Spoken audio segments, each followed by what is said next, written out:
An eye for an eye, a tooth for a tooth. Just how far does this ancient law extend? Hammurabi's Code is the first legal text composed in Babylon circa 1755 BC. Ancient Mesopotamia in the BC era had a harsh sense of justice which was based on revenge. The most prime example of this law that we see today is capital punishment, also known as the death penalty. 54 countries worldwide retain the practice of capital punishment, including the United States of America. 27 U.S. states currently have the death penalty as an authorized form of punishment for committing a crime. The American Constitution leaves it up to the state to decide whether or not to authorize the death penalty.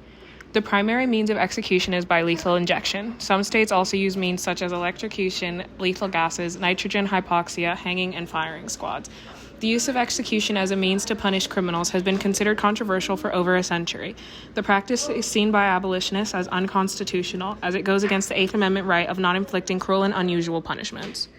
The death penalty has been around on U.S. soil before the United States was ever officially a country.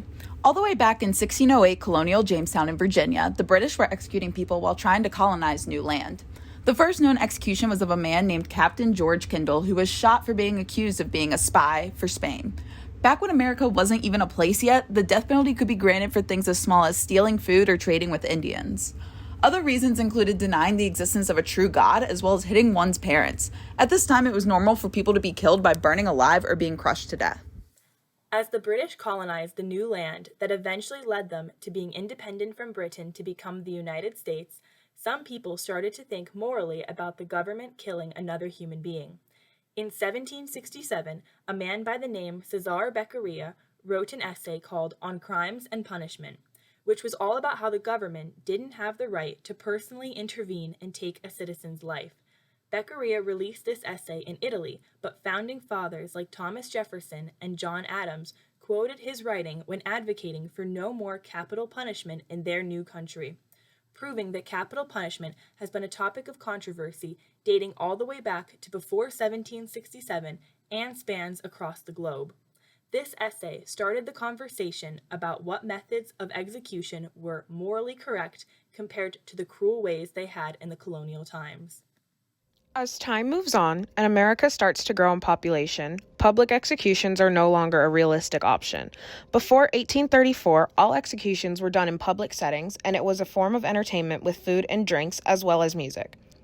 Families that consisted of young children would go and watch these people get hanged or shot because the executions would be treated as a big party, so everyone in town would get together for the day-long event. However, as America kept growing, the crowds at the executions started to get out of hand. The police and military forces could no longer contain the crowds of rowdy people. So in 1834, Pennsylvania declared that there would be no more public executions because it was becoming a public safety hazard. This meant that executions were now being held in correctional facilities like they are now. 1900 was when the progressive period of the United States began, which was focused on reform. This period included a lot of social and political activism. From 1907 to 1917, 6 states had completely outlawed the death penalty, with another 3 states putting heavy restrictions on it, meaning that it only really happened when a person committed treason or first-degree murder of a law enforcement officer. However, starting in the 1920s, the movement started to lose momentum with the start of World War I, and 5 of the 6 states reinstated capital punishment. This paves the way into the 1930s, when the number of executions in the U.S. was at an all-time high, with an average of 137 people being killed by the government. In 1948, the idea of the death penalty goes global again, with the United Nations General Assembly adopting the Universal Declaration of Human Rights, with emphasis on the right to life. The idea of the right to life means that every person has the human right to be alive, and no government of any country should be able to take that away. The United Nations can't force any country to do anything, but it gives a layout for fundamental human rights across the world, no matter what religion, culture, race, etc. This caused most European countries to abolish the death penalty in the 1950s, but it did not have the same outcome in America, where executions were still happening often. In 1972, the Supreme Court agreed to hear the Furman versus Georgia case, which was about whether the death penalty violated the Eighth Amendment banning cruel and unusual punishment.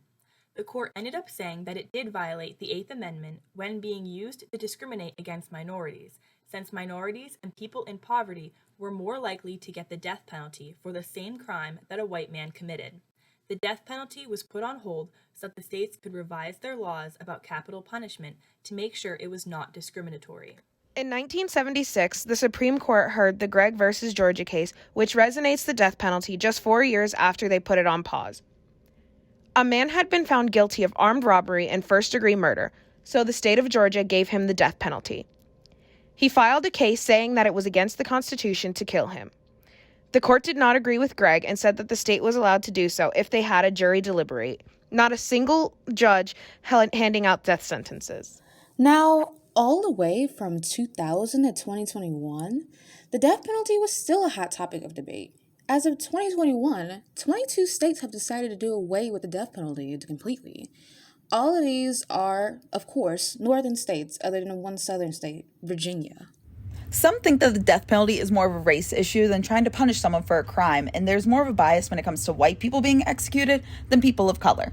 There may be a bigger number due to external, non-court related executions due to racial animus and rancor, which caused thousands of deaths, but according to the execution database, there are more white people since 1977 that have been executed legally over people of color, and less of them being deemed innocent and exonerated. There are many cases where people have been put on death row only to be exonerated before execution, or even those who were executed and found innocent posthumously. One specific case is Cameron Willingham, put to death in 2004 for setting fire to his home, killing his children. But in 2010, the Texas Forensic Science Commission stated that his conviction was based on flawed science. Willingham's last words were, "Please clear my name, I did not kill my children." This chilling story raises the question of how many other cases exist of people wrongly convicted and put to death. Should the death penalty exist if such grave mistakes can happen? Even if it is not so common, each innocent life matters. Beyond the moral argument about the death penalty in America, the cost of having the death penalty is also important to consider. Often people do not think of the total financial costs associated with the death penalty. A majority of the costs go beyond the execution and include the lengthy and quite costly judicial process. The process has been increasing in time as states want to ensure the people sentenced to death are truly guilty. For example, prior to 1985, time spent on death row averaged at about 6 years, and now it averages about 16 years. The long time frame for execution increases the cost, yet it is necessary to ensure a fair trial. The financial costs of the death penalty are a big factor in why it's not very prevalent and why some states have abolished the death penalty entirely. To look at some specific states that abolished the death penalty, there's New Jersey, which abolished it in 2007, and stated that one of the reasons is because they spent $254 million across 21 years, and yet no one has been ever executed. Many other states have realized it because if you really think about it, life in prison without parole is cheaper than the death penalty. There are very few cases of exemptions for the death penalty. The Supreme Court abolished the death penalty for mentally disabled offenders in the case of Atkins v. Virginia in 2012. In the Roper v. Simmons case of 2005, the death penalty for juvenile offenders was also abolished. In many cases, people have pled insanity, but even that does not take them off of death row. The insanity defense is plausible if the defendant has a severe mental disorder or disability that impaired their rational judgment or actions. If an insanity plea is granted, then the defendant's mental health is taken into account during all points of the trial. Throughout the trial process, the defendant is required to have multiple competency hearings and assessments.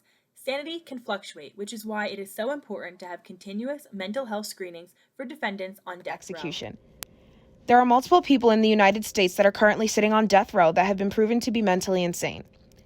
Take Raymond Riles, for example. He is a man from Texas who has been on death row for 45 years.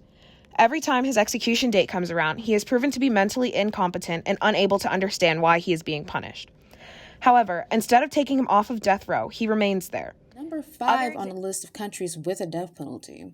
The remaining countries ahead are Saudi Arabia, Iraq, Iran, and China. All of the countries on the list are in a whole different spectrum when it comes to different types of leadership, with the U.S. being the most diverse when it comes to the way it's run. The death penalty has certainly been one of the most controversial topics in the United States since it became a country in 1776. The death penalty certainly has its pros, markedly a punishment for heinous crimes. Capital punishment is meant to deter people from committing crimes. If they know their literal life is on the line, then people wouldn't commit the crimes that they do.